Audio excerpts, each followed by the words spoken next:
Hello दोस्तों, welcome back to our channel. आज की वीडियो जेबीटीज़ की जो वैकेंसीज़ निकली हुई है चंडीगढ़ में, यानी कि प्राइमरी टीचर्स की वैकेंसीज़ को आप कह सकते हैं। और इससे रिलेटेड जो डिटेल नोटिफिकेशंस का जो वीडियो मैंने बनाया था वो प्लेलिस्ट में आप लोग जाके चेक कर सकते हैं अगर आपको इस वैकेंसी से रिलेटेड कुछ इन्फॉर्मेशन चाहिए तो। ये वीडियो में हम लोग बताने वाले हैं कि एप्लीकेशन फॉर्म फिल करते समय, तो वैसे देखिए नॉर्मली होता है एप्लीकेशन फॉर्म फिल करने में, ऐसा कोई बहुत बड़ा टास्क नहीं होता, लेकिन फिर भी कुछ छोटी मोटी बातें हैं जो इसमें हम डिस्कस करने वाले हैं। तो एक तो प्रॉब्लम ये आ रही है कि कहाँ से अप्लाई करना है, इसको ऑफिशियल लिंक क्या है। ऑफिशियल लिंक जो है मैंने कमेंट में पिन कर दिया, आप लोग कमेंट में जो लिंक आपको दिखता है उस पर क्लिक करके आप इस वाले वेबसाइट पे, इस वाले पेज पे आ जाएंगे जहाँ से आप लोग अप्लाई कर सकते हैं। तो ये जो पेज है इस पे आपको जब लिंक, आपको वहाँ क्लिक करोगे लिंक पे, तो इस पेज पे आप रीडायरेक्ट हो जाओगे। ये इसका ऑफिशियल पेज है, यहाँ से आप लोग पहले इंस्ट्रक्शन रीड कर लेना। लास्ट डेट 31 अगस्त है, आपको बताया था। अब कुछ कैंडिडेट्स पूछ रहे हैं कि क्या सर, अगर हमारा अभी रिजल्ट नहीं आया है बीएड का या किसी भी जो भी इसमें मैंडेटरी है जो आपको चाहिए या डिप्लोमा का, तो क्या फॉर्म फिलअप कर दे। तो मैं कहना चाहूँगा अगर आप लोग 31 अगस्त तक मान लीजिए वेट कर लीजिए, 31 अगस्त से एक दिन पहले तक 30 अगस्त तक, और अगर 30 अगस्त तक भी रिजल्ट नहीं आता है या ऑनलाइन मार्क्स जो है अपडेट नहीं होते हैं, तो फिर तो आप लोग वैसे भी एप्लीकेबल नहीं है। मतलब अभी आप फॉर्म फिलअप करने से अच्छा है कि आप लोग कुछ दिन वेट कर लीजिए, और लास्ट डेट तक भी अगर रिजल्ट नहीं आता है तो फॉर्म फिलअप करने का फिर कोई फ़ायदा नहीं है, क्योंकि आपका जो मिनिमम क्वालिफ़िकेशन है, इस तरह का जो क्राइटेरिया होता है, तो वो आपकी कट ऑफ डेट तक पूरी होनी चाहिए। अगर वो पूरी नहीं है, क्योंकि मार्कशीट जब आपकी आएगी, मार्कशीट मान लीजिए हो सकता है अगले महीने आपका रिजल्ट आ जाता है, तो मार्कशीट पे उसी दिन का डेट ऑफ रिज़ल्ट डिक्लेयर उसी दिन का लिखा रहेगा जिस दिन रिज़ल्ट आएगा। तो वो 31 अगस्त के बाद की होगी, तो वैसे भी आप लोग वैलिड नहीं रहेंगे। तो इसलिए अगर रिज़ल्ट नहीं आया है तो फेक नंबर दिखाकर या ऐसे कुछ भी गलत नंबर दिखाकर उसको फिल करने से अच्छा है कि आप कुछ दिन वेट कर लीजिए, और अगर 31 अगस्त से पहले रिज़ल्ट आ जाता है तो वो वाले मार्क्स आप फिल कर देना, अदरवाइज़ फॉर्म फिलअप करने का कोई फ़ायदा नहीं है। अच्छा, इसमें एक सबसे बड़ी बात ये आ रही है कि जो एक आईसीटी का सर्टिफिकेट इसमें मांगा गया है, ठीक है, कंप्यूटर से रिलेटेड जो है। तो यहाँ देखिए, ये सबसे नीचे आप पहले इंस्ट्रक्शन रीड कर लेंगे ना सब कुछ,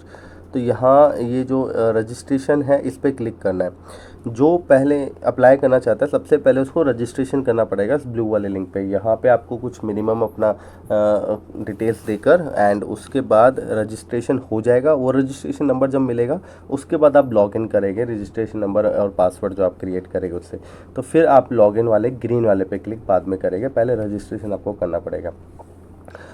तो जब आप लॉगिन करेंगे रजिस्ट्रेशन करने के बाद, तो वहाँ पे सारी चीज़ें वही, नेम वगैरह तो ऑलरेडी फिल हो ही जाएगा, बाकी डिटेल्स आपकी रेजिडेंशियल एड्रेस, मोबाइल नंबर, ठीक है,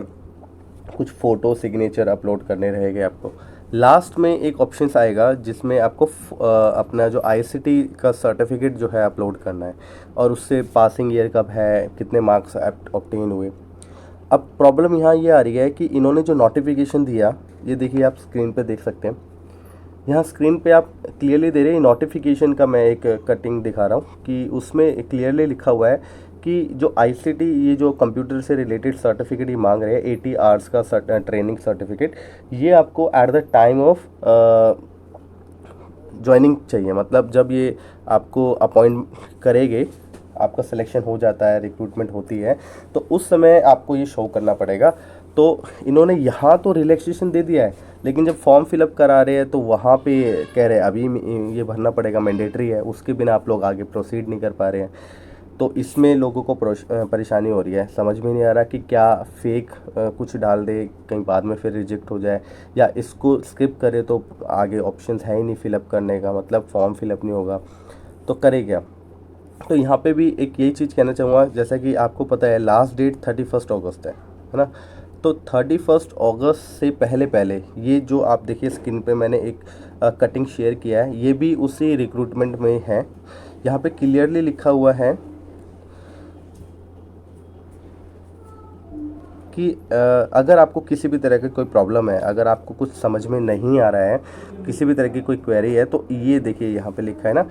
EXAMRECRUIT examrecruit23@gmail.com, ये इन्होंने एक ऑफिशियल मेल आईडी दी है अपनी। इस पे आप अपनी कोई भी आपकी क्वेरी है तो यहाँ पे मेल कर सकते हैं। विद इन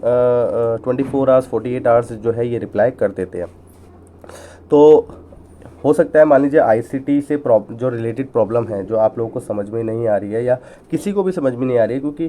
एक तरफ नोटिफिकेशन में लिखा है कि at the time of joining चाहिए, यानी अपॉइंटमेंट के टाइम चाहिए, और यहाँ पे फॉर्म फिलअप कराने में ये अभी हमें फिलअप करने के लिए कह रहे हैं। तो ये दोनों चीज़ कॉन्ट्रडिक्ट कर रही है, इसलिए यहाँ पे आपको ये दिया गया है जो क्वेरी, इसका फ़ायदा उठाइए। यहाँ पे इस पे मेल करिए और ज़्यादा से ज़्यादा लोग मेल करिए ताकि ये रिवर्ट करे और ये लोगों तक बात पहुँचे। और अभी फॉर्म फिलअप मत करिए, थोड़ा सा वेट कर लीजिए 5-6 दिन, ठीक है। फिर उसके बाद कोई ना कोई ऐसा नोटिफिकेशन आएगा या फिर वो सुधार करेगा इस चीज़ में, तो उसके बाद आप फॉर्म कंप्लीट कर लेना। उसके बाद भी अगर मान लीजिए 4-5 दिन वेट करने के बाद भी अगर इस तरह का इसका कोई सॉल्यूशन आपको नहीं मिलता है, तो आप लोग एक काम कर सकते हैं, हम नोटिफिकेशन के बिहाफ पे आगे काम करेंगे, क्योंकि नोटिफिकेशन ही है जिसमें किसी भी मामले में अगर कोई भी पेज फंसता है तो आगे कोर्ट में अगर हम जाते हैं तो उस नोटिफिकेशन के बेस पे जाएंगे, है ना। तो नोटिफिकेशंस में आप क्लियरली लिखा है वहाँ पे आप देख सकते हैं कि भाई आपको at the time of appointment ये 80 आवर्स का ट्रेनिंग सर्टिफिकेट चाहिए किसी certified government approved computer centre से। तो उसके लिए आप क्या करेंगे, अगर मान लीजिए फॉर्म फिलअप हो ही नहीं रहा है तो आप कोई भी ऐसे फेक इमेजिनरी कुछ भी क्रिएट करके, या फिर आपको इतना तो है या तो आपके पास होगा तो उसी की डिटेल डालिए, प्रॉब्लम ही नहीं है फिर तो। और नहीं है तो आपको क्या करना है, अपने नियर बाय जहाँ भी इस तरह का गवर्नमेंट अप्रूव्ड, ये सब चेक कर लेना कि गवर्नमेंट अप्रूव्ड होना चाहिए, और वो आपको जो सर्टिफिकेट देगा उससे कंफर्म कर लीजिए कि सर ये मेरे को ट्रेनिंग करनी है और कितने दिन, ये 80 आवर्स की मुझे ट्रेनिंग चाहिए, मैं कब से आपके यहाँ ज्वाइन कर सकता हूँ और कब तक ये कंप्लीट हो जाएगा, तो वो डेट आप मुझे बता दीजिए, मतलब कुछ एस्टिमेट करके बता दीजिए और मैं उसके हिसाब से यहाँ पे अभी फिलअप कर दूँगा, ठीक है। तो वो आपको एस्टिमेट करके वहाँ से फिलअप कर देनी है और उसी इंस्टीट्यूशन का आपको नाम लिख देना है जहाँ से आप करने के लिए सोच रहे हैं ये जो 80 आवर्स का ट्रेनिंग प्रोग्राम है। अब देखिए इसमें आप लोग कहोगे कि सर ये भी गलती है, गलत तो है लेकिन इसके अलावा आपके पास कोई रास्ता नहीं है, क्योंकि गलती उन्हीं डिपार्टमेंट की तरफ से हो रही है, और इसमें अगर आप गलत इन्फॉर्मेशन डाल भी देंगे तो आगे मुझे नहीं लगता वो आपको इसमें कुछ कह पाएंगे आगे, ठीक है, क्योंकि सबके ऊपर कोर्ट है भाई जी, तो टेंशन वाली बात नहीं है। तो ये था एक आज का सबसे बड़ा प्रॉब्लम जो जेबीटी एप्लीकेशन फॉर्म फिलअप करते वक्त ज़्यादातर लोग जो है फेस कर रहे हैं, क्योंकि ये जो कंप्यूटर सर्टिफिकेट्स है ये बहुत सारे कैंडिडेट्स पे नहीं है, तो उनको ये प्रॉब्लम आ रही है। तो आपके लिए सॉल्यूशंस मेरी तरफ से ये है, अगर आपको समझ में आया है तो बहुत अच्छी बात है, नहीं आया है तो फिर आप लोग ये जो देख रहे हैं ना यहाँ पे, ये जो आपको जिस तरीके से बताते हैं, तो ये सबसे ज़्यादा ऑफिशियल तो यही है। हाँ, ये इनकी बात, इन पे आप मेल करिए और इनकी बात मानिए। चलिए ठीक है, वीडियो आज के लिए वीडियो इतना ही थी। एंड अगर वीडियो पसंद आया है तो लाइक करना और दोस्तों के साथ शेयर करना। और भी आपको अगर इससे रिलेटेड कोई मतलब डाउट है, कोई क्वेरी है और फॉर्म फिलअप करने में कोई प्रॉब्लम हो रही है किसी भी स्टेप पर, ठीक है, तो आप लोग मुझे बता सकते हैं कमेंट में, वहाँ से मैं आपकी आगे मदद कर सकता हूँ। धन्यवाद दोस्तों, bye bye and take care.